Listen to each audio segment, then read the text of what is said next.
Okay, I think we're ready to go. There was a slight echo, and that is simply because David, who you're going to be meeting later on, is also on my Zoom call. I'm just going to adjust the light. It looks rather odd. The wonders of doing all of this on your own. Okay, to start with some housekeeping, and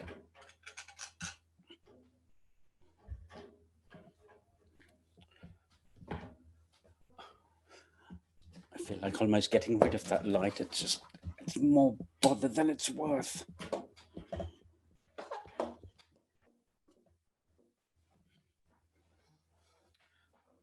That will have to do. Okay, so some housekeeping. You're listening on Facebook, so we'd like you to do your likes and comments, as well as questions. So I will be taking questions about the content of my talk, but then afterwards also the interview that I'll be having with David. So what I'd like you to do is to type in your questions into the chat, and after I finish the talk, I'll have a short break to bring David in, and then we'll be answering your questions. If you're a tweeter, then please tweet about the talk and hashtag me as the brain guy.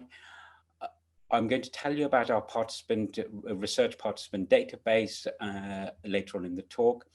And for those of you for whom this is your first talk, this is talk number 14 that I've been giving during lockdown. And all of our talks are on a channel on YouTube called Dr. Ashok Jansari Neuro Online Talks 2020. So please do look at those if you find this talk interesting. Okay, I haven't had any messages saying that there's anything wrong with the sound, so I'm going to assume we're good to go. So welcome to all my friends around the world and the followers who we've accumulated over the time. These are the countries that we think are tuning in, so hello to you all. I like to get my thanks out of the way to begin with, because it's important to acknowledge that it's not really me who's done this work. There have been a lot of people who've been involved, and these people involve Lofty at the top, wonderful Pedro in the sunglasses, wonderful Oscar in the sunglasses, and then Pedro as a unicorn with his saxophone, and then the amazing ladies below, and Andrea, Anisha, Claudia, Priyanka, Kim, and Ida, who are helping me to create content, but also the ones who are taking the questions during the talk. So they will be passing on your questions to me. Okay.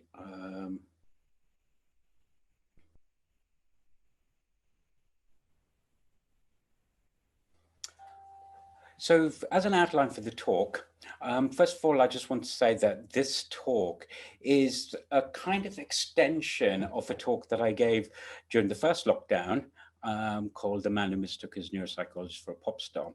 So if you're interested in the background to this work, then you could look at that talk in the playlist that I gave you before, and that's got a fuller review of the work that we've done and other people have done, and everyday face recognition.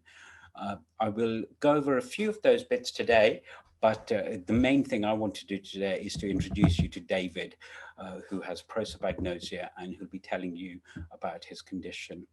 So first of all, I'll tell you about face recognition in the general public. Then I'll give you a case description of an individual with acquired prosopagnosia that I worked with for a number of years. Then I'll introduce you to David, who has also got acquired prosopagnosia. Then I will finish, and after I've finished, I will bring David in, and I will be interviewing him and taking questions from you. So you can ask questions about the content of my talk, but also to David about his experiences of living with brain damage and living with the inability to recognize once familiar people.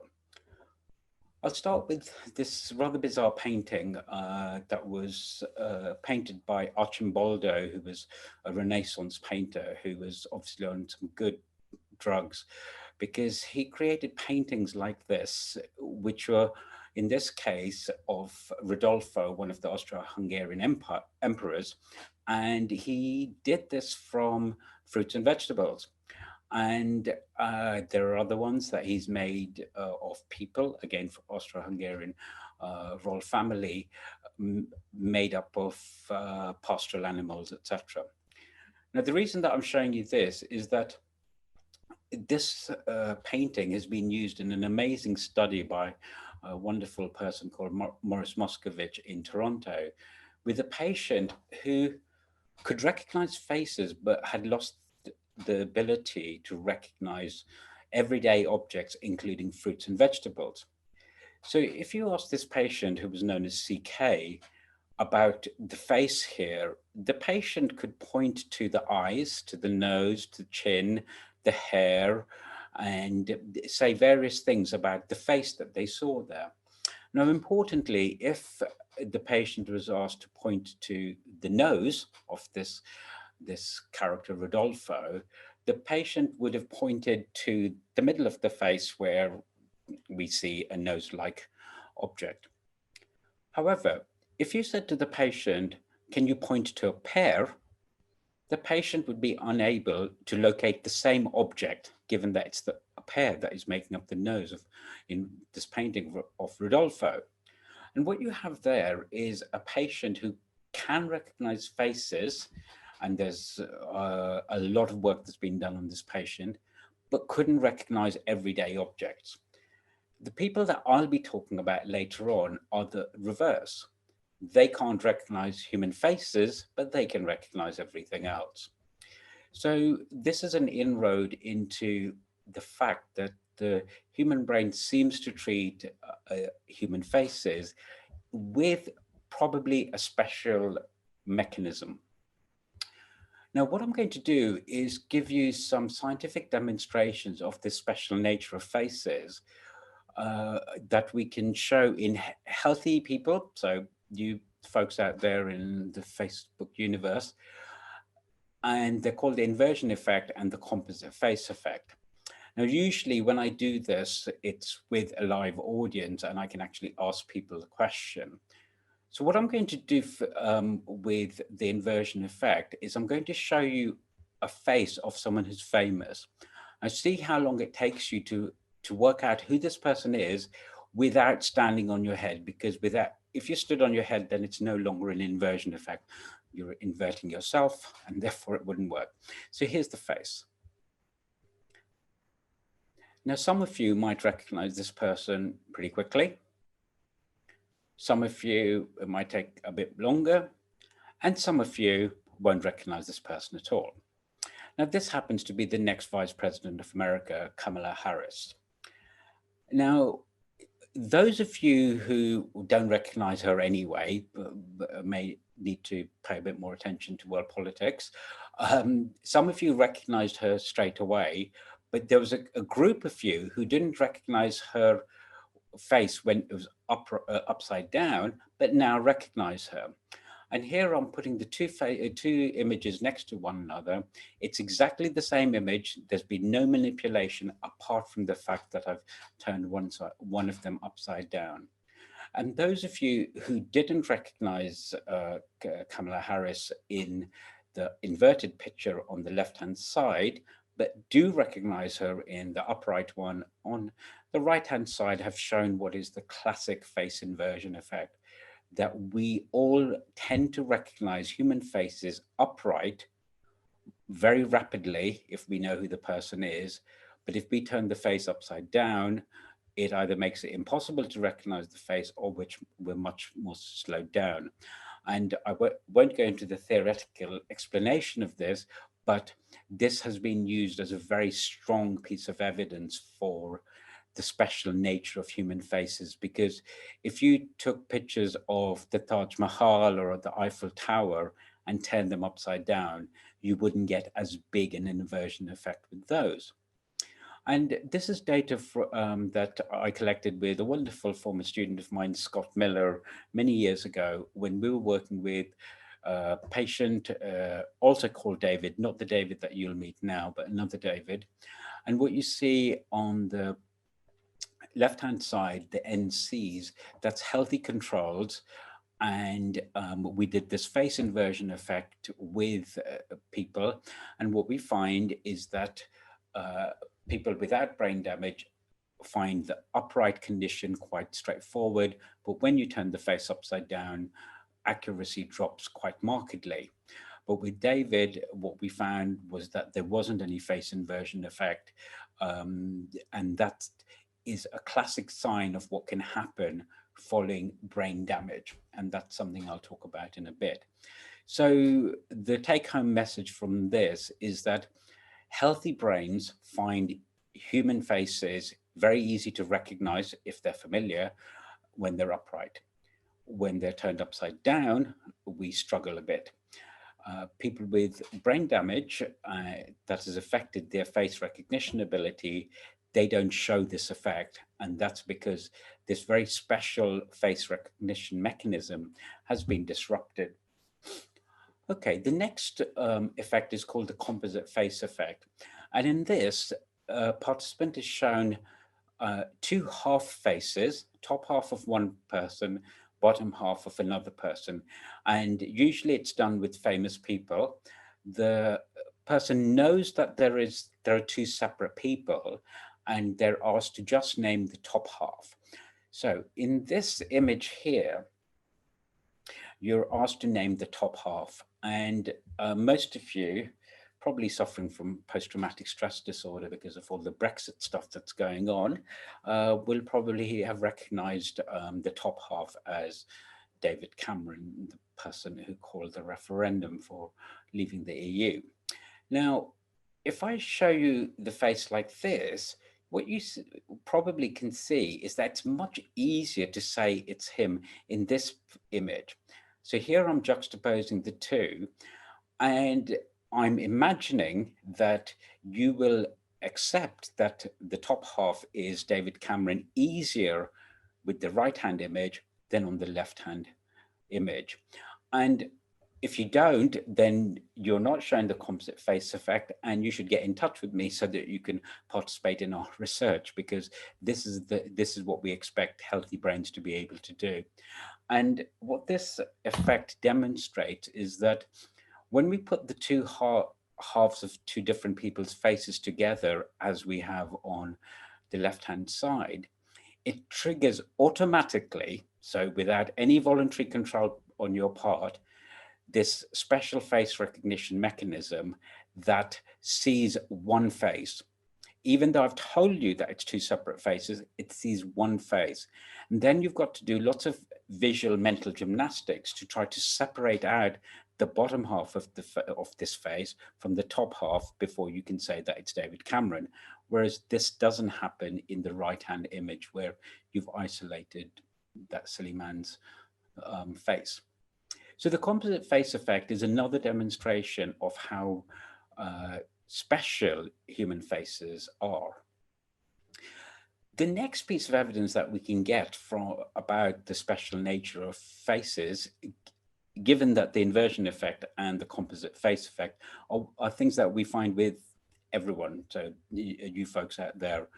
The next piece of evidence comes from prosopagnosia, which is a face recognition disorder. And this is a quote from a patient that was studied by two French neurologists. And the patient said, "I can tell the difference between a man and a woman from across the street," so they could differentiate gender from across the street, "but I failed to recognize the face of an old friend, and I mistook my mother for my wife." So whilst the person can differentiate man from woman across the street, so they can process gender in a face, they don't know who the person is, and mistaking their mother for their wife. Historically, the first reports were from other neurologists, Sharko and Wilbrand, and what they will have seen with these patients is this very, very specific problem where the patient wasn't able to recognize familiar faces, and yet didn't have a problem with other visual objects. And it was in 1947 that Bodmer coined the term prosopagnosia, which comes from the Greek root of nosia or knowledge. The a before it means without, and the prosop means faces. So it means without knowledge of faces or loss of knowledge of faces. So prosopagnosia is a profound inability or difficulty in recognizing familiar faces. There are two different varieties of prosopagnosia. There's developmental and there's acquired prosopagnosia. Developmental prosopagnosia is is a condition where there's no known brain damage. And those of you who were at my neurodiversity talk last week will know that I talked a bit about developmental prosopagnosia, and it's part of the regular spectrum, and we find that 2 to 2.5% of the population have problems with recognizing familiar faces, and they've always had that problem. And there are various famous people. Brad Pitt apparently finds it difficult to recognize faces. Oliver Sacks, who wrote the famous book, The Man Who Mistook His Wife for a Hat, had difficulty. Jane Goodall, the primatologist. Duncan Ballantyne of Dragon's Den, for those people in the UK, he finds it very difficult as well. Apparently Stephen Fry, I think, says that he also finds it very difficult. So developmental prosopagnosia is found in 1 in 50 to 1 in 40 of the general population. So if you're a school teacher and you had a class of 40, which would be a big class, and they should give you a smaller class, then statistically one of those kids possibly has developmental prosopagnosia. Acquired prosopagnosia, on the other hand, is very rare, and it's following brain damage. And it's called acquired because the prosopagnosia has been acquired following brain damage, and the person used to be able to recognize faces. So David, who you will meet in a moment, had no problems in recognizing his wife, his children, friends, etc., but now has acquired the disorder. And it's very rare due to the specificity of the brain areas that are affected, and I'm happy to talk about that later on. This is something that I just found published in January, which is for the British Journal of Healthcare Assistants, and it was about very rare health conditions, and what you see there is that acquired prosopagnosia is listed as one of these conditions. It's actually impossible to give true prevalence rates with things like stroke, etc., language problems. You can give prevalence rates following brain damage. With acquired prosopagnosia, because of its rarity, it's difficult to do that. I'm going to demonstrate that to you, showing you how many papers my PhD student Claudia was able to find for both developmental and acquired prosopagnosia. Now, in scientific research with conditions like this, we can do case studies where we study an individual and we do lots of different studies with that individual, and we write about that one individual. That's a case study, and a group study is where we might have got 10, 15, 20 people together like that, depending on the study. So with developmental prosopagnosia, we found 30 papers that were on individuals. So these were case studies of developmental prosopagnosia. Claudia found 171 scientific papers, which were group studies. So what you see is a fair amount of papers. With acquired prosopagnosia, we only found 10 papers that were single case studies of prosopagnosia, and one of them is one of the patients that I've already introduced you to, David, who I've worked with before and who you'll see a video of in a moment. And in terms of group studies, we've only found 65 scientific papers, and this is searching the entire scientific literature. So what we see is that there are about 3 times as many scientific papers on developmental prosopagnosia as there are of acquired prosopagnosia, and that's because of the rarity of the condition. Okay, so now I'm going to move into evidence from people with acquired prosopagnosia, And first of all, I want to introduce you to the previous David I worked with, who suffered an awful brain hemorrhage that nearly killed him, and he was in a very, very, very deep coma.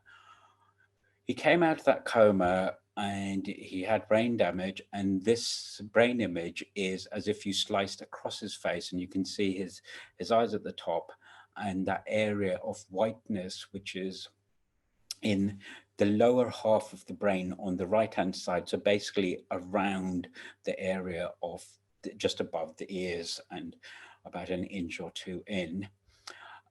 When David came out of his coma, he couldn't recognize the woman crying in the chair next to him or the little people running around the bed, and it was his wife in the chair, and the little people were his grandchildren, and he doesn't recognize them. If he's not expecting to see them, he won't recognize them in the street.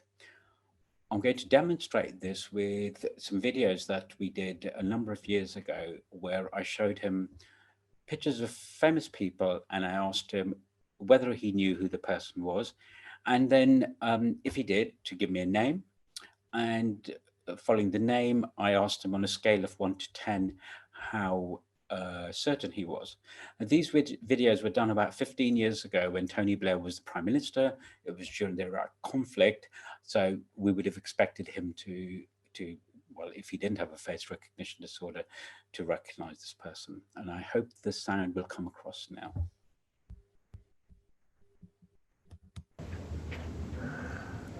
No. Okay.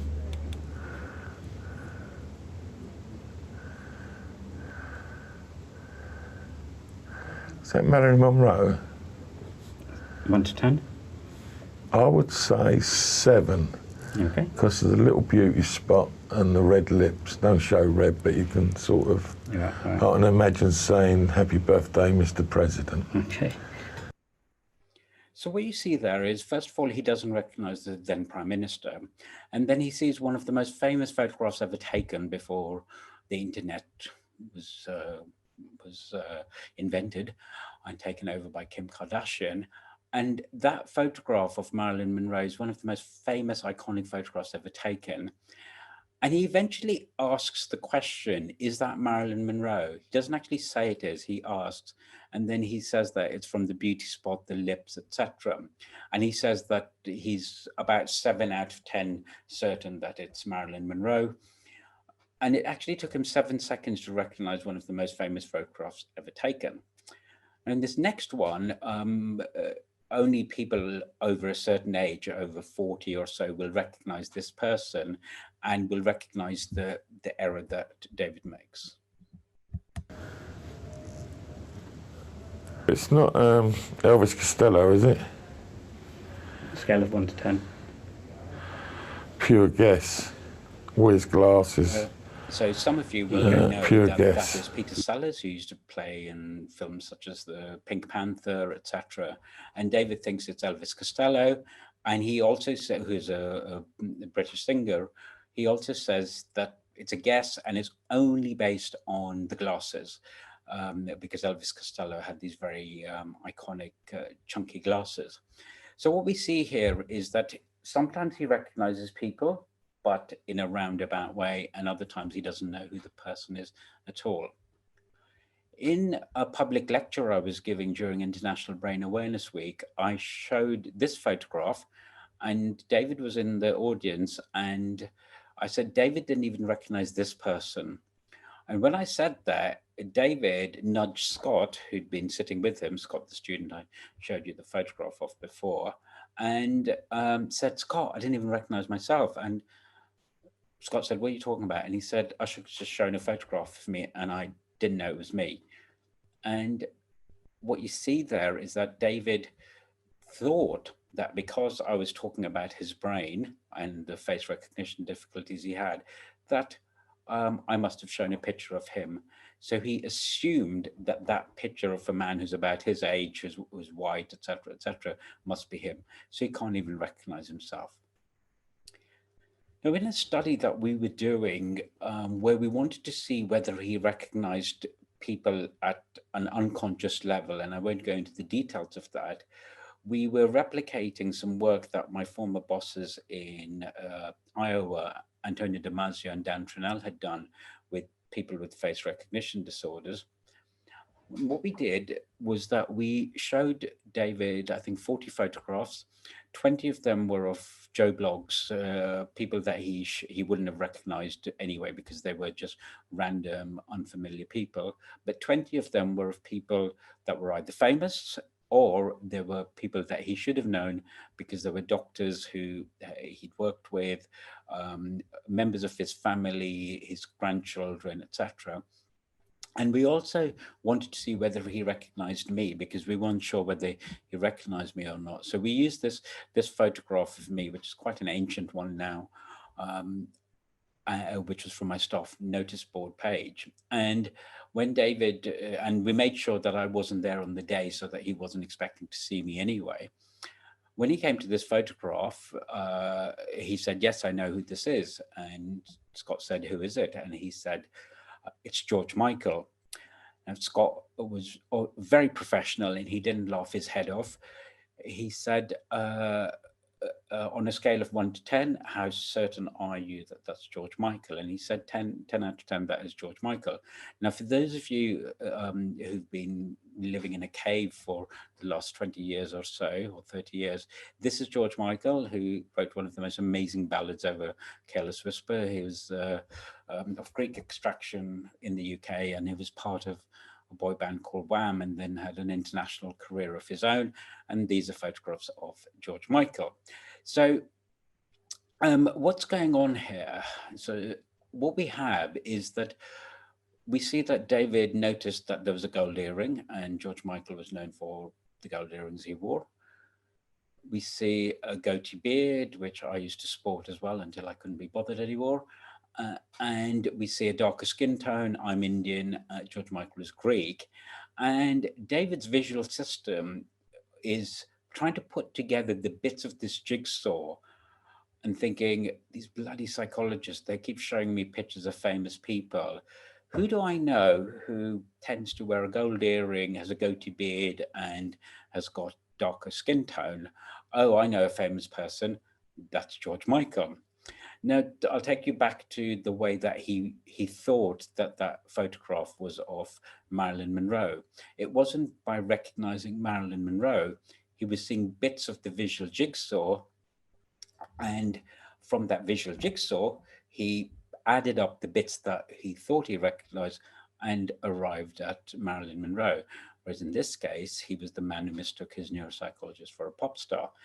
If you're interested in this paper, then this is an open access paper, so it's free to access. So if you just put my name and the man who mistook his neuropsychologist for a pop star into Google, you will find a copy of the paper and the 5 or so years of work that we did on David before we published that work. Okay, so finally, I'm going to just tell you a tiny bit about new David. So this is another David. It seems that being David is a risk factor for getting acquired prosopagnosia. David was someone I met about 5 or 6 years ago, and he's a right-handed male, and he suffered a stroke at the age of 49, he's told me, not 50. He wasn't yet 50, and unfortunately he suffered a stroke at the age of 50, which left him with a significant amount of brain damage. Here is a brain scan. Again, you can see the eyes at the front, and you see that area of light gray in the right hand part of the brain, that is damage. And then this is another slice as you go further up into the brain, and what you see is that damage area on the right hand side there as well. So I've been working with David for 5 or so years now, and David has been incredibly kind, like the previous David as well. They both come to Brain Awareness Day talks that I give. They've come in to meet my students and give the students a unique opportunity to interview someone with brain damage and with this very rare disorder, something that most students would never get to have. And he's kindly given us his time today to talk to me and to answer your questions. And so we're going to be doing that in a moment. So just to summarize before I do that, there's a lot of evidence pointing to the fact that the brain treats human face especially. And evidence from prosopagnosia demonstrates that some individuals find recognizing faces extremely difficult, and acquired prosopagnosia is very rare. And investigating people with acquired prosopagnosia allows scientists like myself to develop models of how the healthy face recognition system works. If you want to know more about this, then do look at my previous lockdown video that I showed you the screen grab of earlier, or look up my paper as well. Finally, if you want to take part in any of our research, or you're interested in the work that we're doing generally, we're always looking for people to take part in our research. You don't have to have brain damage to take part in our research. If you do have brain damage or a developmental disorder, we'd be particularly interested in you. But in all of our work, as you saw with the face inversion effect, we always compare an individual score or performance with that of people without the condition, so healthy people. So we're constantly looking for people who can take part in our research. So if you're interested in either knowing about my research or to take part in the research, then please email us to art.gold.mind@gmail.com. And if you want to take part in our research, then include your name, age, gender, and if you do have a neurological condition such as epilepsy or cognitive difficulty, then feel free to tell us. All of the information that you provide will be kept very confidentially, and we never pass it on to anyone else. And we always anonymize anyway, so you wouldn't know who, or no one else would know who you are. And you can find out more about ART, which is Ashok's research team, by visiting our webpage at Goldsmiths.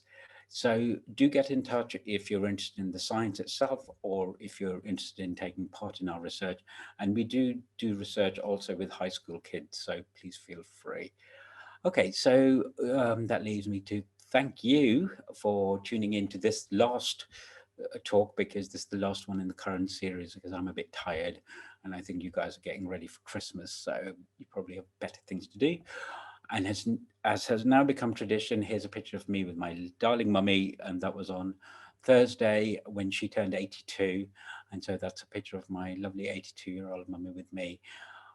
And what we're now going to do is I'm going to just have a 2-minute break, and then I'm going to come back with David. So David is going to be on screen with me, and he and I will have a conversation where he'll tell me some of the things that happened to him, and then that will allow you to start asking us questions.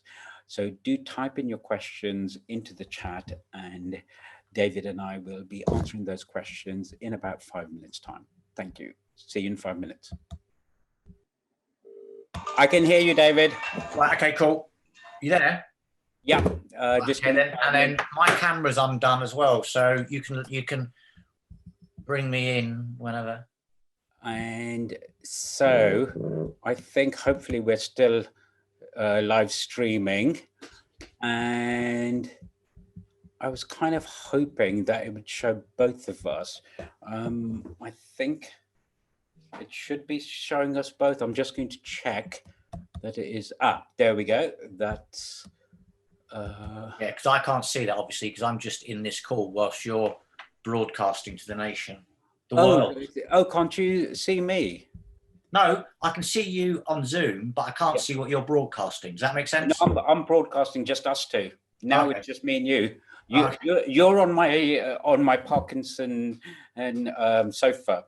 Okay, so I think we should still be live on Facebook. I just want to make sure we are. Yeah. Okay. So Claudia says that she can see both of us. Great. I can't see Facebook currently. So David, you can hear me? Yep. Yeah. Okay. So what I'm going to do is do that thing that you and I do, where we have a chat as two 50-something-year-old men. I will ask you to describe things that happen. We'll keep that brief because there are questions coming in, and those are the questions that we're going to be concentrating on. Okay, David, tell us what happened to you a number of years ago when you had this stroke, please. I was found at home collapsed, and then I was taken off to hospital, went to a couple of hospitals, and then was eventually diagnosed having had a stroke, and it took a little bit longer. Sorry, did you hear all that? Yes, although I think you might need to sit closer to the computer just to make sure. Yeah, I was so diagnosed with a stroke, and then, but my vision was really badly affected. Right. And how was, what sort of problems did you have when you first came out of the coma or whatever it was, as you were regained consciousness in the hospital? Because usually individuals who have any sort of brain damage, there tend to be a number of different problems. So some people have problems speaking initially, some people will have a bit of memory problem initially, and that's because of the brain damage that has affected a lot of different areas of the brain. And as the swelling in the brain goes down, those initial problems go away. But some people, like yourself, unfortunately, are left with a permanent problem. So can you remember what other problems you had initially? I had a massive hangover. Okay. Well, I hope you weren't drinking. No. It was absolutely, I had this headache that was really, it was like someone was sticking a needle in my head. Okay. And I could barely make out shapes and objects because everything was dark. And I also had, yeah, I could barely see a thing. It was. Did you have any memory problems or any other cognitive problems? No, it was absolutely fine. I mean, my memory was never a problem. No, I had no physical problems. Okay, so it was just the faces. And can you tell the people listening in how it came about that your wife alerted the medical people to the fact that your problem might be a bit more than what they were thinking, and then what happened as a result of that, please? Okay, so it was clearly I was having difficulty seeing things, and my wife said to them, "I don't think his eyesight is as good as he's saying it is to you." And they said, "Why is this?" And I said, "Well," she said, "when I walk past the ward he's in, which has got a glass wall to it, I look at him sitting on his bed, and he looks out at me, and there's no recognition, there's no eye contact. He just like stares through me, and it's not until I walk into the room and say hello, he then acknowledges that I'm there." And one of the physiotherapists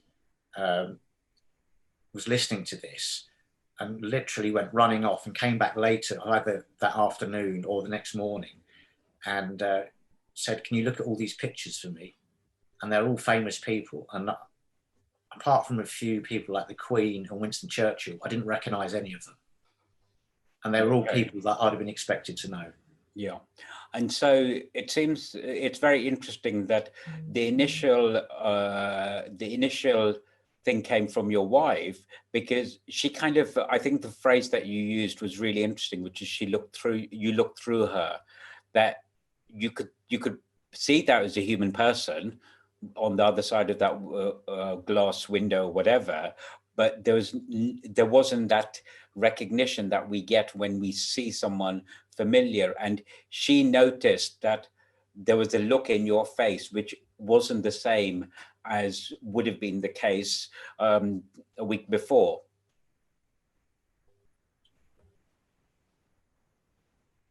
Is that correct?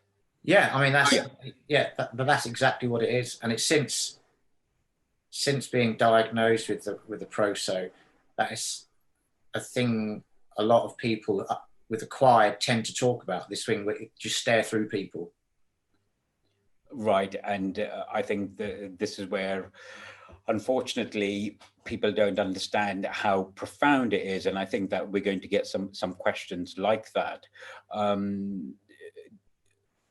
So I'm going to read out the first question to you, and I already know the answers, but I think it's more compelling coming from you.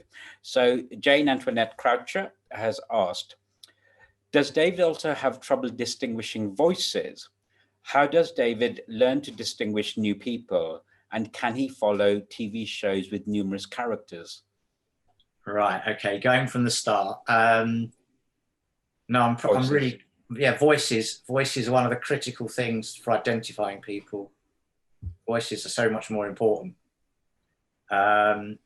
Second one, how do you... Would you say that you used people's voices before you got the prosopagnosia or not? No, they were secondary. I mean, we all know people who've got distinctive voices, but I would never identify.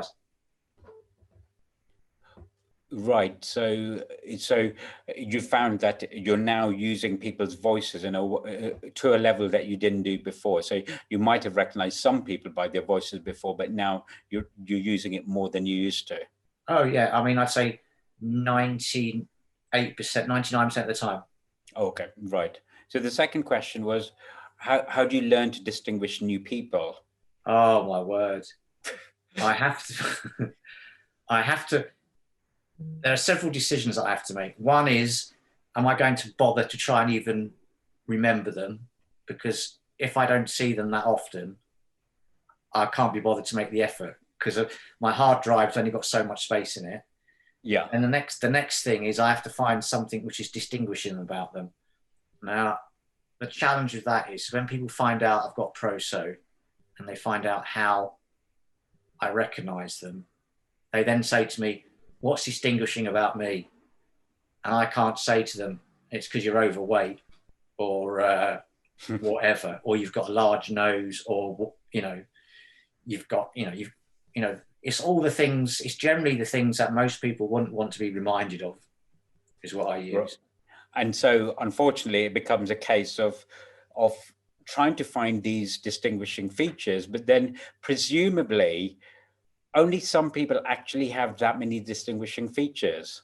Yeah, sorry to break that news to you. Right, I know, if I had the earring, then, at least I could have given that to you. Well, it is. So what proportion of people would you say you're able to find a distinguishing feature for? I never thought about it. I'd say, realistically, probably 25%. Only 25%, okay. Yeah, well, I'll ask you a question which no one else has asked, but which is, of course, great interest to me.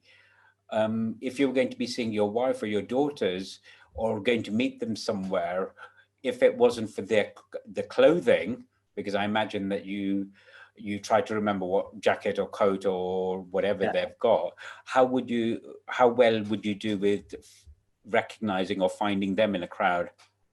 Oh, terribly. In fact, the chances would be, depending on how big the crowd is, it would be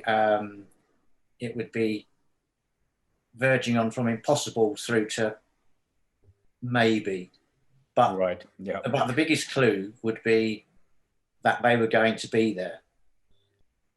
So context is all important. If they turn up in somewhere where I'm not expecting, like for instance, well, I've passed my wife and children in the street, and also friends, and I've actually come back into the house and I said to my wife, someone said hello to me. I said hello back, but I've got no idea who it was. And these people say hello to me, and it's in a really friendly manner. It's just, so it's not just passing in the street politeness. Yeah. This is somebody who quite clearly knows me, and I'm on the back thinking, who the hell was that? And it turned out to be your wife or children. Well, yeah, the kids. Or even I've not worked out which one of the kids it was.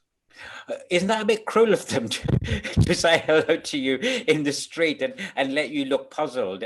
Well, they do it from across the street. I mean, sometimes they find, well, they do it for a bit of a laugh sometimes.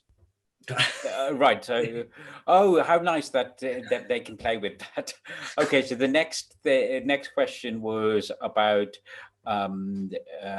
TV shows. How do you find watching those? I don't really bother. Okay. No, I don't watch.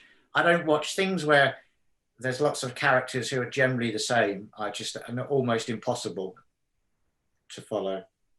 And did you used to watch TV much before? Yeah, and films and stuff like, and films like that. Films are difficult as well. I mean, particularly because films have bigger costume budgets, so they're always changing costume. So that's very interesting you say that, because a young lady who came to my neurodiversity talk last week, she said that she's studying drama, I think, or literature, and she wants to do a dissertation about how prosopagnosic people feel when they go to the theatre. And I said that presumably it's easier in a theatre production because there is less of this constant changing of costumes every couple of minutes. So do you find that? yeah, although if you go see something, if you go see Shakespeare, yeah, they quite often are all dressed the same in the period. Okay. So it's just, everyone's got big ruffs. yeah, exactly. So basically, one man shows or two people are pretty good, or there's got to be something distinctive. Otherwise, it's just like it's too much hard work. Okay, so basically, it's generally difficult. Yeah. Okay, so the next question is from Kim Corbett, one of my students, and she says, "Hi David, the use of face masks has given us all a tiny bit of prosopagnosia. I'm interested to know what the impact has been for you. Do face masks make it harder for you to recognize others, or has it made little difference because you don't rely on the face to identify people anyway?" I think that's a really lovely question. Yeah, it's probably the latter. I've had a couple of comments made from people who know I've got it regards face masks. One was a local shopkeeper who Hello? said, local shopkeeper said to me, he said these face masks, he said it's a nightmare. He said, I can't recognize anyone. And I looked at him and I just said, welcome to my world, which and it is. I mean, the face mask, in some ways, it's a bit of a leveler, but it's also, we'll stop wearing them at some point.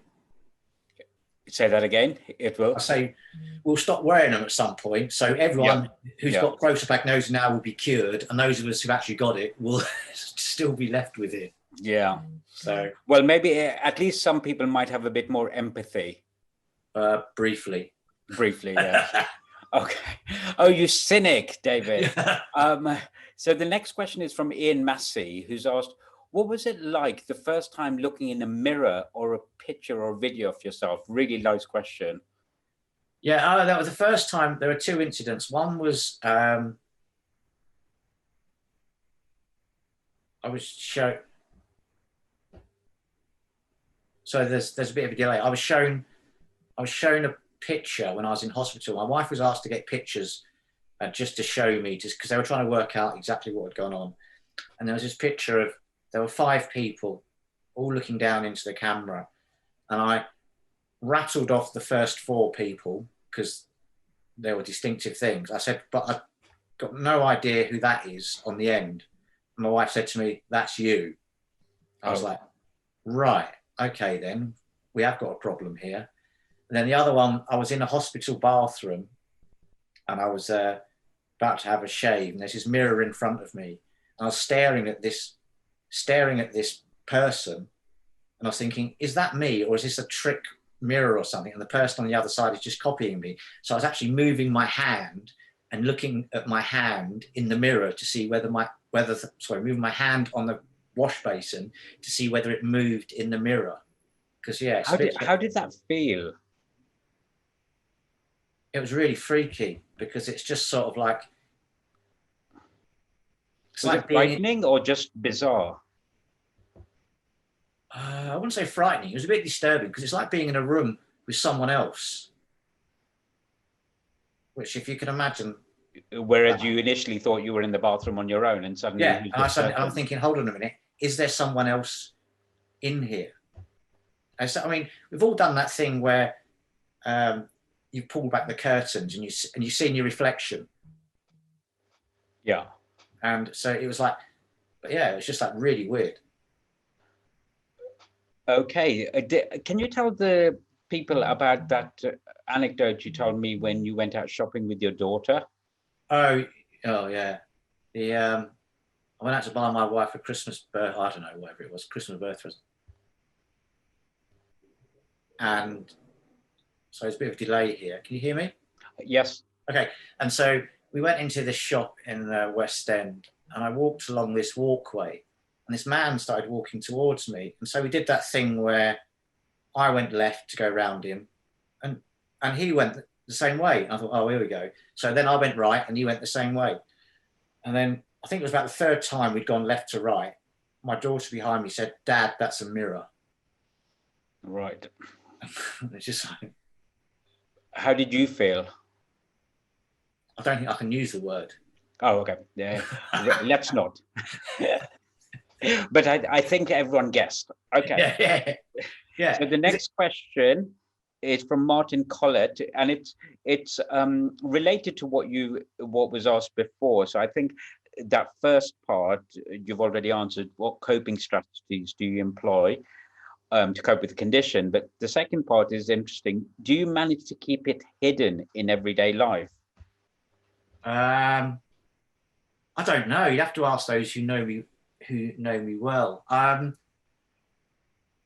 pretty. I think so.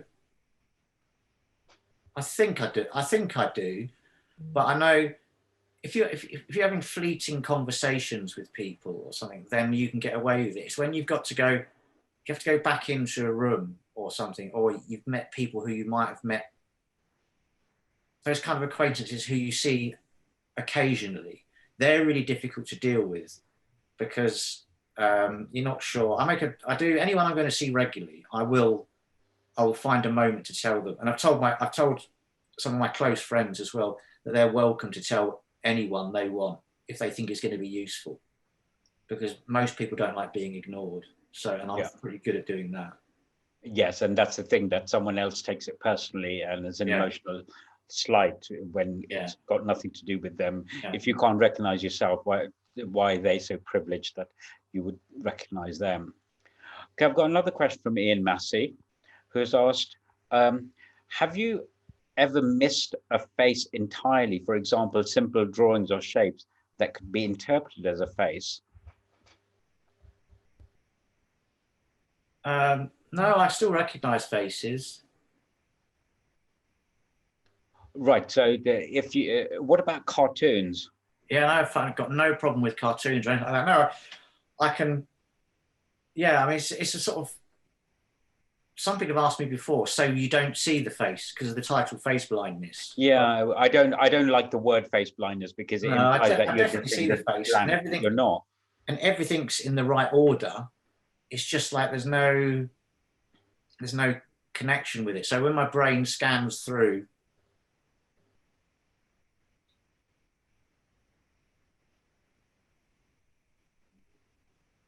You've frozen. Yeah, sorry. I pay a fortune for this internet. It's when I'm casting through my mind, trying to think who is that person. What happens is it's like a Rolodex. Apart from there's nothing on the cards. Right. So. Are you, when you see someone's face, you're able to describe them? Because one thing that I didn't tell the audience is that you actually work in a visual world because you're an architect. So your ability to visually analyze a scene is very acute. So I think going back to what you were saying about it's not that you're blind to the face, you can see it. So can you tell me what you notice when you see someone's face? if you're not having to worry about whether you'll recognize them or not, what would you notice? I still go through looking for.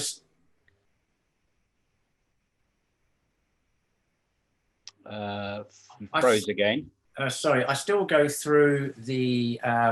Sorry, are you there? Yeah, I still go through the process of trying to find something distinctive. Yeah.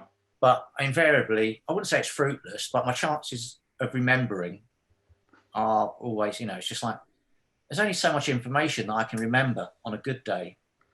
And so I probably waste a lot of energy trying to find. I suppose it becomes a cost-benefit analysis, doesn't it? Yeah. How much effort can I put in here? If it's a business contact or a new friend or something like that, then you probably need to. But if it's a passing acquaintance or someone you've just met very briefly, then there's no need. Yeah. Okay, so the next question I think is from one of my students, Isabel Vincent. Have you ever recognized just half of a person's face? Like as in the left or the right side? Or is it just that I suppose it wouldn't be half of the face, it would be just a feature. I don't, not knowingly is what I would say. Not knowingly. Not knowing. She's also asked another interesting question, which is that, do you ever recognize or see faces in objects, which is known as pareidolia? I can't say it properly. So, the way people sometimes say that they see face in clouds, etc. Yeah, I can do that. And did you used to have that before? Yeah. Yeah, definitely. Yeah. So you could do that before, and you still see faces in clouds, etc. Yeah, I can see. Yeah, I can. Yeah. And I think that this is a really interesting point here, that it's not that you can't see faces. You can see faces. That mechanism that I talked about at the beginning, that sees the face as a whole and sees it upright, and if you give two halves of faces that are stitched together, your face recognition kicks in and it sees a face. So it's not that you don't see faces, you can see faces, and you can tell a human face separately from a cow's face, etc., etc. So it's not that you don't detect faces in a crowd, it's that you don't know who that face belongs to, which is a separate form of processing. Right, let me see what the next question is. Right, so Viv Ellis has asked, she said that she has developmental prosopagnosia and have never been able to visualize faces. I assume you could visualize faces of your loved ones before your stroke. Can you still visualize the face of them when they were younger, before you had the stroke? So very lovely question there. Before the stroke, yes. Post-stroke, no. I've got the other thing, aphantasia. Yeah, which I think Viv also experiences. I'm not sure, but I mean, there has been some improvement, I think, but that might be partly due to what my job is, and if the brain's a muscle, it was quite highly developed. So before, and one of the things that I would do in work that we were doing, because I come from a memory background anyway, and in memory, we kind of put a line in someone's life in terms of before the brain damage and after the brain damage. And it's important to compare between what we call the pre-morbid past, before the brain damage, and the post-morbid period. And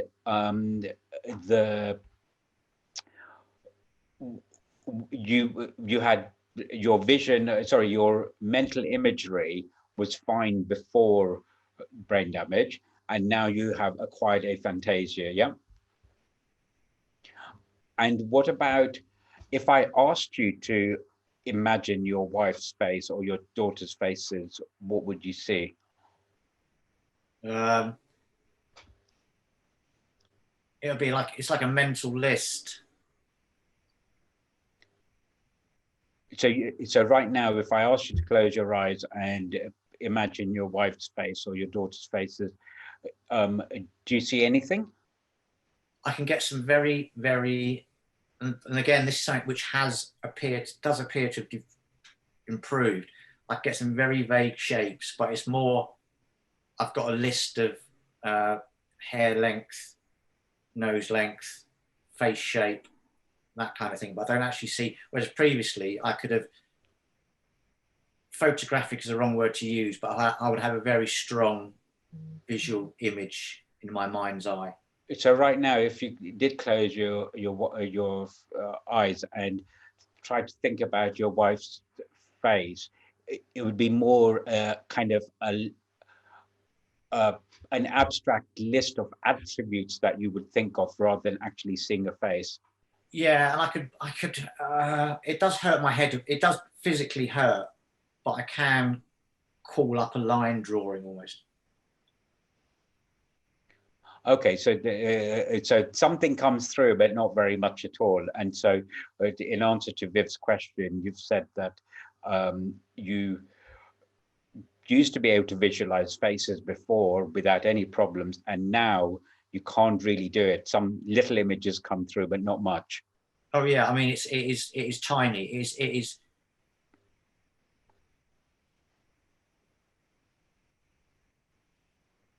You've frozen again? No, no, you froze at your end. You there? You there? Yep. Yep. Yeah. No. Yeah. So previously, I would say that I could see a very, very strong image, but now I can just about get the faintest of the faint. Okay. Okay, so you do get something, but not very much at all. No. And certainly there's a big difference between before the brain damage and now. Yeah. Okay, so Emma Greenwood, who's I think one of my first year students, has asked, do you also have difficulty imagining faces? Can you imagine, it's the one that I've just asked, can you imagine your daughter's face or celebrity's face? Right, so you're affected by both recognition of faces, but also imagining faces. Yeah. Okay, another person, I think this is Butsu, has asked, does David make an effort to recognize his wife's face using verbal memory cues, or in other words, do verbal cues work?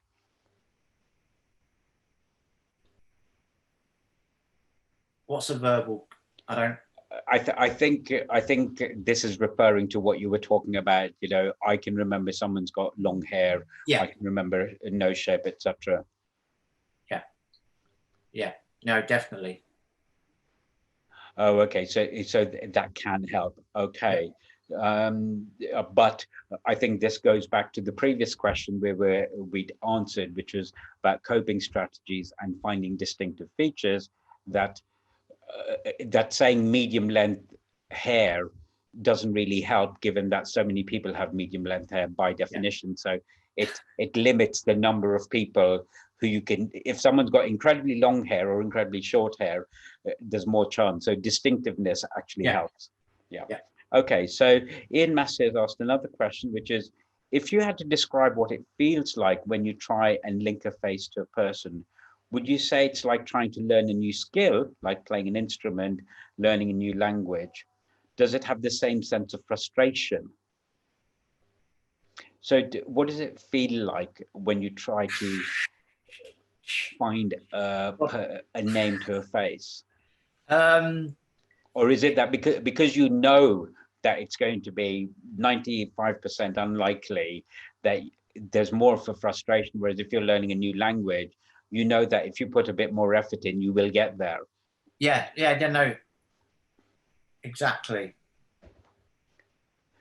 So there's probably more frustration because you know that irrespective of how much effort you put in, it's not going to happen. Yeah, and there's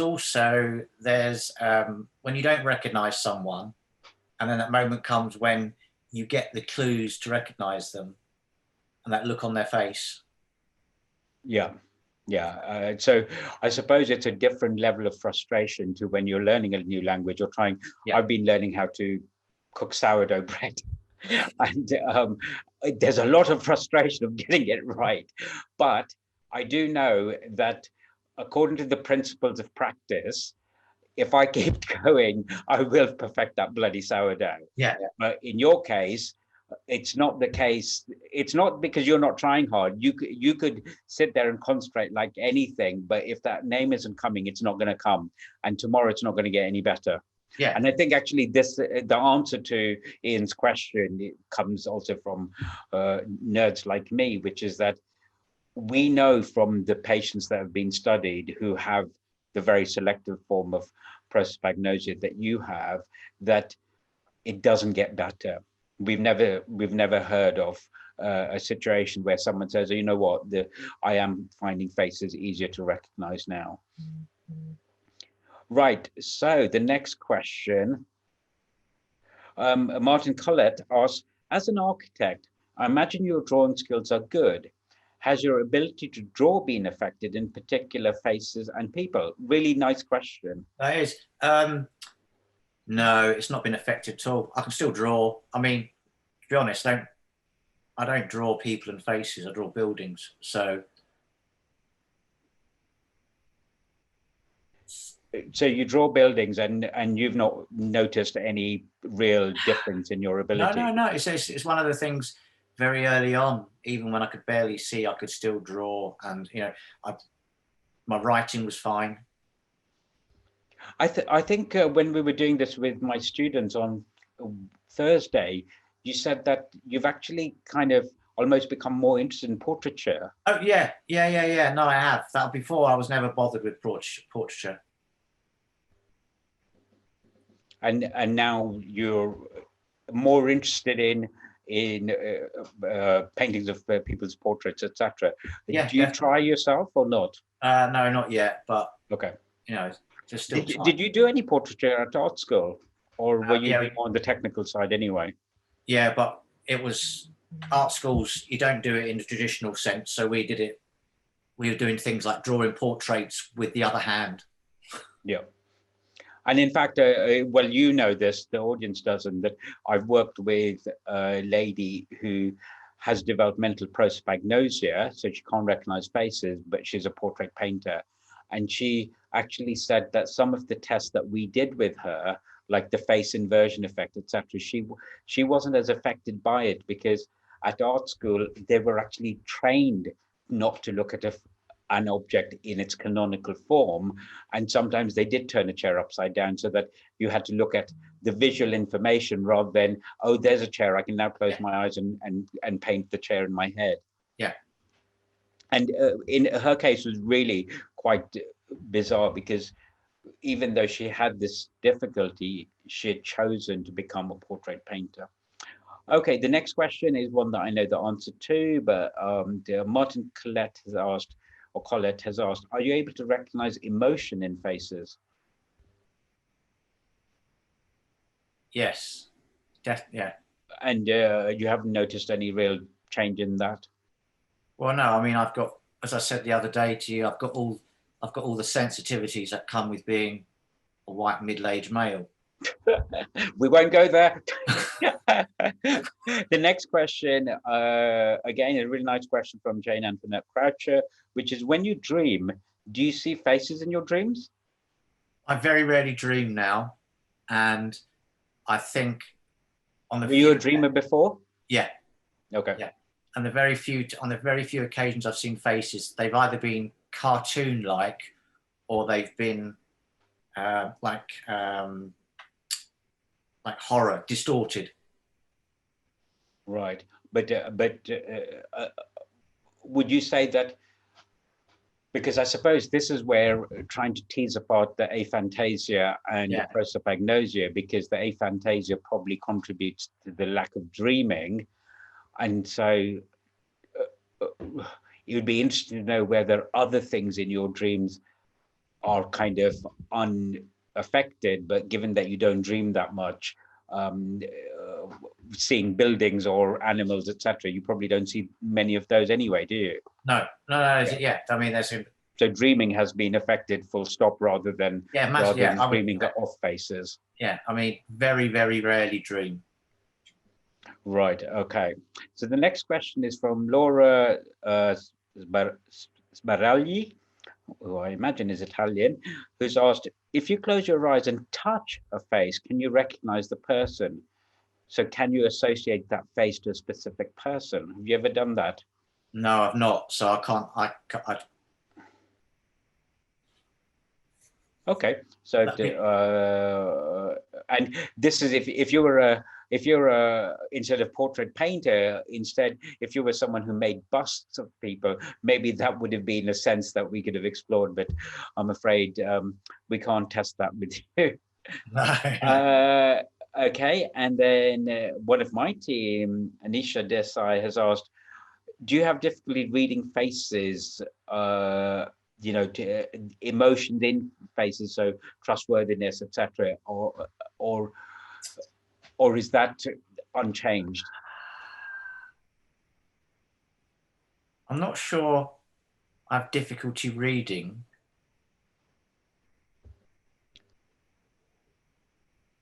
Sorry, you've cut out. So so you know, the way some of us say, oh, that person looks a bit shifty, or that person looks kind, etc.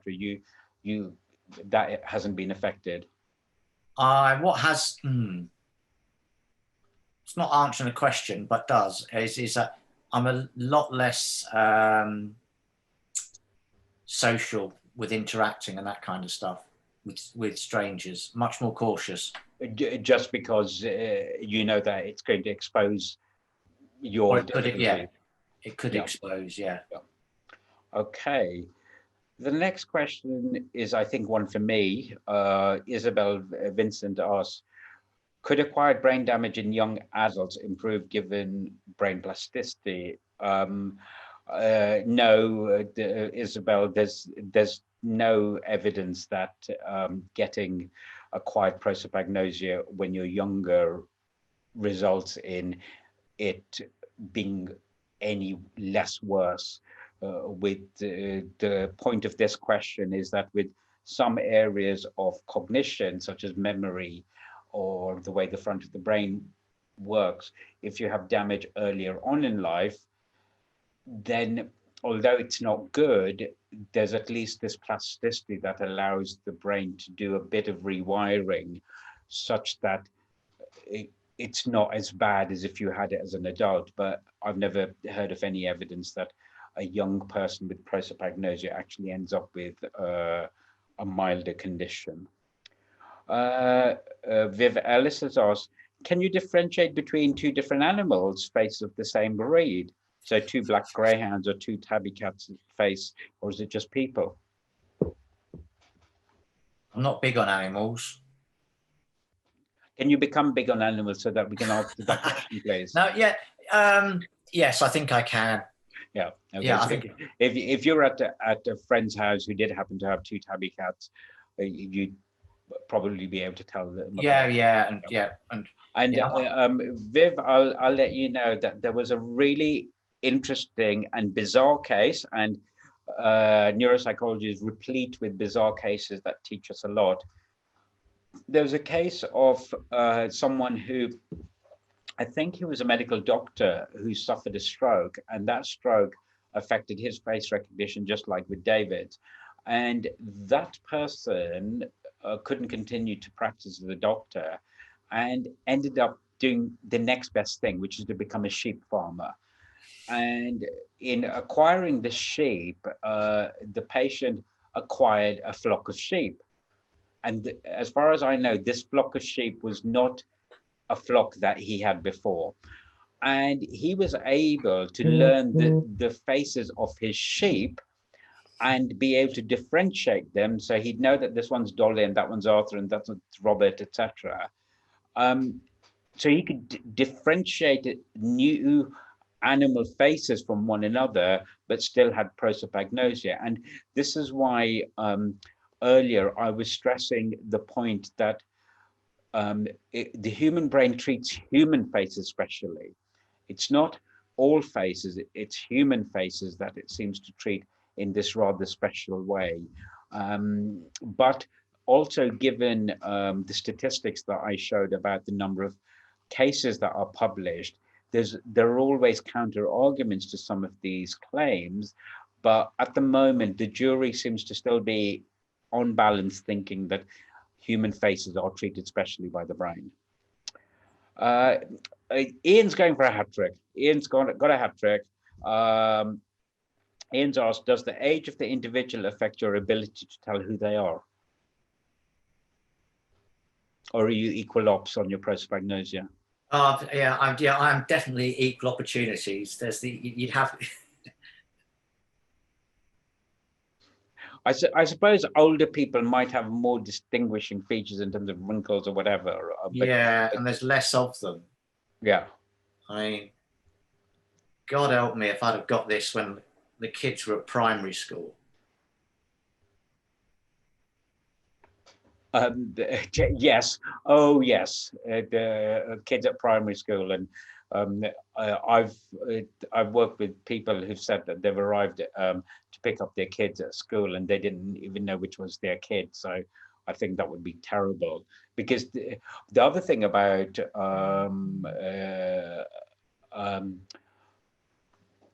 primary school kids, etc., is uniforms. So the distinguishing feature that you could have, which is a particular jacket or whatever, now everyone's got the same the sweater and the same backpack, etc. So that's all taken away from you. So that would be really difficult. And I have read about people, I think school teachers who've got prosopagnosia, and that's really difficult for them. Richard Daglish, my friend from my choir, he's asked, would David recognize a picture of you, Ashok? If not, does he get cues for someone else like the other David did? So would you recognize a picture of me? Completely out of context? Yeah. No. Okay, I imagine so.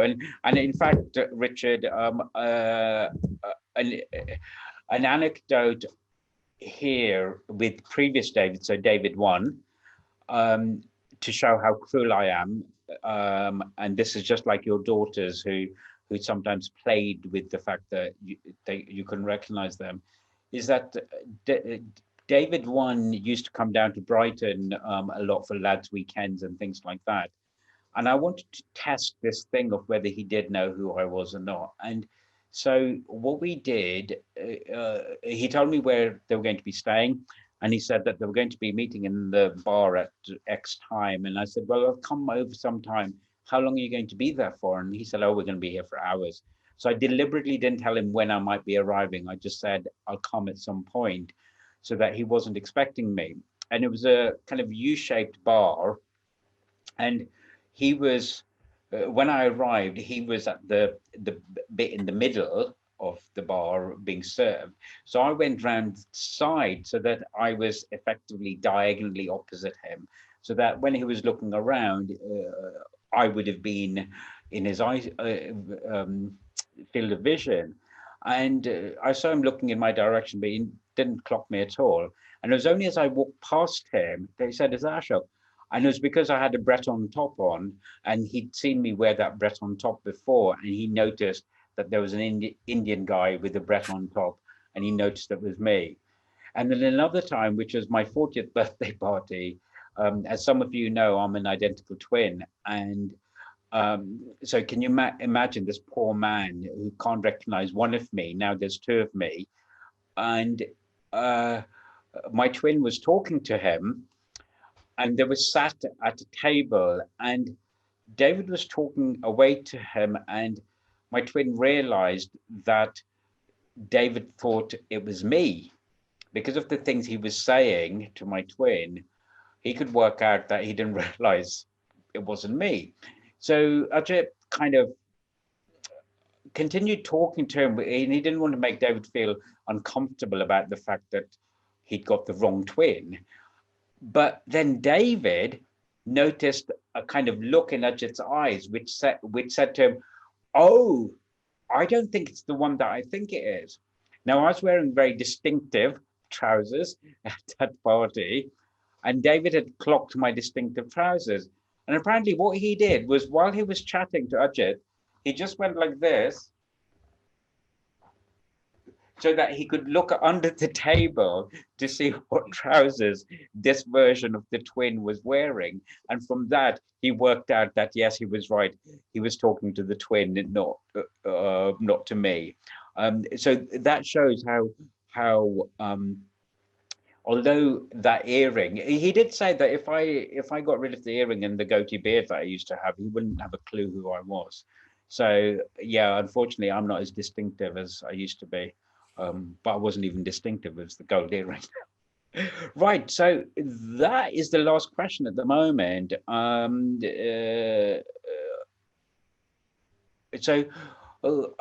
think we can just have a bit of a yak while any more questions come in. Otherwise, I think we're done. So, oh, I think oh, Ian's going for a fourth. I'm liking Ian.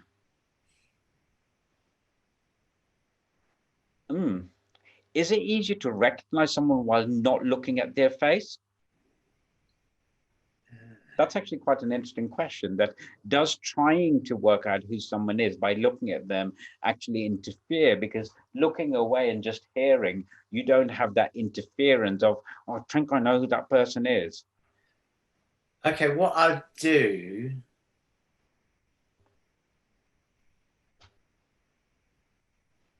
You're frozen. You there? Yes, I'm here. Okay. What I will do, for instance, if I'm going to meet people, if I go into a room, I will quite often pause before going, as I go in, just so I can hear the voices, because I know if I know there's going to be several people that I'm going to meet, I've got to plot my way across a room past other people I know. So I'm listening to the voices, then I can place who that person is potentially. Or the other thing I do is I walk into a room on my mobile phone talking. So Oh, really? Yeah. So then, because if you're distracted on a mobile phone, although it's rude, most people don't seem to mind about it. So it's a good cover. That's really interesting. It is a good cover for also walking past someone, because you can look absorbed in your phone call. So I think that's a really interesting question from Ian, because with a study that we did with the previous David, we found that if we chopped up a recognizable face into different bits, he found it easier to recognize that picture than if the face was presented as a whole. And he said that by us chopping it up so that it was the face, then the mouth, the nose, the eyes all separate from one another, he could actually just zero straight into the bit that he could get, which is the different features. Whereas when the face was together, the damaged system that tried to recognize the face as a whole was getting in the way. And I think with Ian's question, what we've got there is the fact that we recognize people in many different ways. We recognize from their face, from their voice, a verbal description of them, from the way they walk, etc., etc. So all of that knowledge about that person comes from one place in the brain.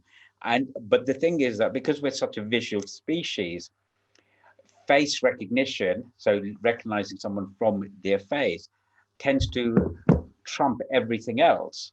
And sorry for using that offensive word. When you take away the face part, then it allows the other ones to come to the fore, such as the voice, etc. But while you're looking at someone, I imagine that your damaged face recognition system is still getting in the way of, I'm going to give it a go, I'm going to give it a go. Whereas at least if you're like this and just hearing them, then that blasted face recognition system isn't getting in the way. So I think that's a nice question. It might be something that we could play with in terms of a research project. Oh, Presh Patel, who I was at secondary school with.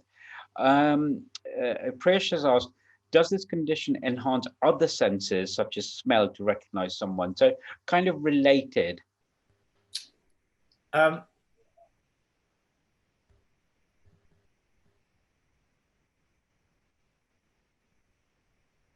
You've frozen. Oh yeah, so no, I don't. Oh, sorry. I don't. The things I use for identifying people, it's a real pain because I can't decide what they're going to be. So it could be on one person I use one thing, and then on another person another, and it's just like literally what comes to hand. But yeah, I'm not sure, and I don't think the senses are enhanced. I think you're just more aware of them. I think, and there is a difference. My sense of smell has not improved, but I'm more conscious of it on occasion. And I have, on a few occasions, used smell to find someone. In fact, I was with a friend and we were in an art gallery, and we went out separate ways. And then she wasn't wearing perfume, but I managed to work out where she'd been by the smell, and that's how I eventually found her. Whereas pre-prosopagnosia, you might not have paid as much attention to her smell and used that. And I've been teaching my first year students about attention, which is the filtering of irrelevant information. And it's an unconscious thing that tends to kind of decide which bits you're going to pay attention to and not. And I think that in this case, if the brain is kind of trying to bring in the facial information, it might be getting in the way of that other information, whereas maybe what's happening now is that that information is there, the smell, etc. It's just that you're able to look at it or pay more attention to it, rather than because your sense of smell has become that of a fumeur or something. Okay, let me see if there's any more. Okay, no other questions at the moment. So I'll ask you, given that we're going into the joyous Christmas period, and it's a rule of life that you have to spend hours and hours in front of the TV watching old films and things like that, how does your family react to the fact that you're not particularly bothered with the TV stuff? My contact lens has moved and it's floating around in my eye. I'm trying to get it back onto it. Yeah. Well, I'm the only male in a house of three with three females. So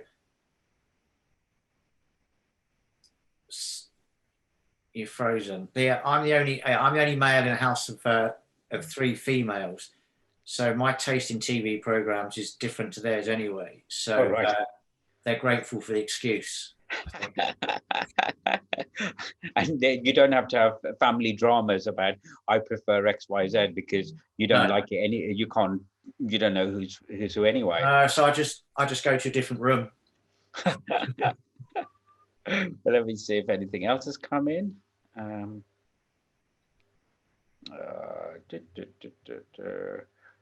No, we don't have any more questions. So I think, well, I'll just chat to you for a minute or so before we head off.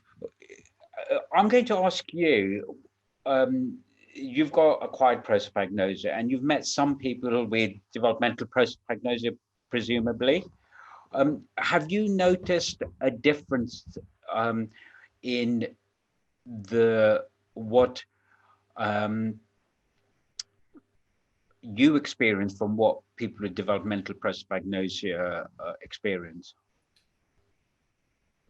I've got to be really careful. I can only speak for myself and my own perception of it, but I think that there appears to be, from my own experience, which is very limited, is there does appear to be a different response or attitude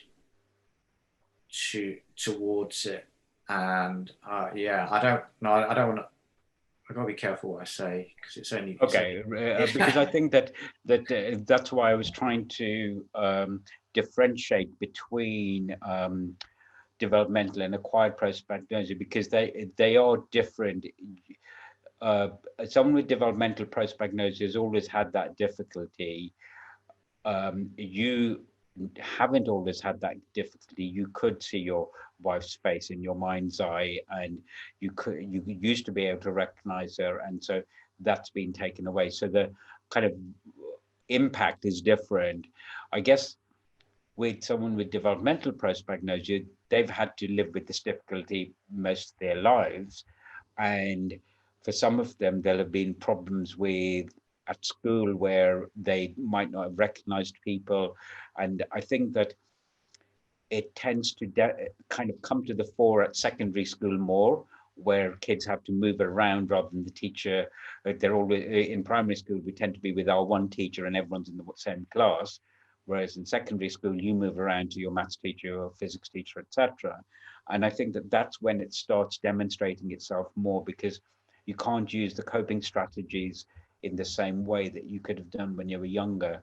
So in fact, that's what Claudia, my PhD student, wants to look into, about the experiences of people with developmental prosopagnosia and what it was like for them when they were kids, to try to get a window into what did it feel like, and therefore to get a better understanding of what a young person with prosopagnosia experiences. Because most people, they tend to find out they've got prosopagnosia when they're adults, because of someone mentioning it or them hearing someone like me talk about it. But by that point, they've already lived with these difficulties and these frustrations for quite a few years without having been able to put a label on it. And I think so the emotional response for someone with developmental prosopagnosia will have been different, because they've had to live with that frustration without a label. So I think that there's quite a lot of differences there in terms of emotional impact, how long you've been living with it, etc. Right, I'm just going to check one more time, and if there's no more questions, then I'm going to call it a day. No, we don't have any more questions, so I'm going to call this a day. So, David, I'd like to thank you very, very sincerely again for the second time this week. You're really rather wonderful. Thank you so much. I know that every time I talk to you, I learn something more about the condition, which helps me in my understanding of other people with prosopagnosia, and I know that it will have been very illuminating for the audience as well. So thank you very much. Hope you have an enjoyable rest of the evening. At least you can go and join your wife and daughters for Strictly now, No. which I know you really wanted to do. Well, you know, if we'd had 3 more hours of questions, then you'd have missed Strictly, but at least you won't miss Strictly now. Oh, well, that's, it's an ill wind that doesn't blow some good. Wonderful. Well, I hope that there's no ill winds and that you end up enjoying your evening, and thank your family for lending you to us for this evening. It's been fantastic. Thank you very much. Okay, take care, David. Bye.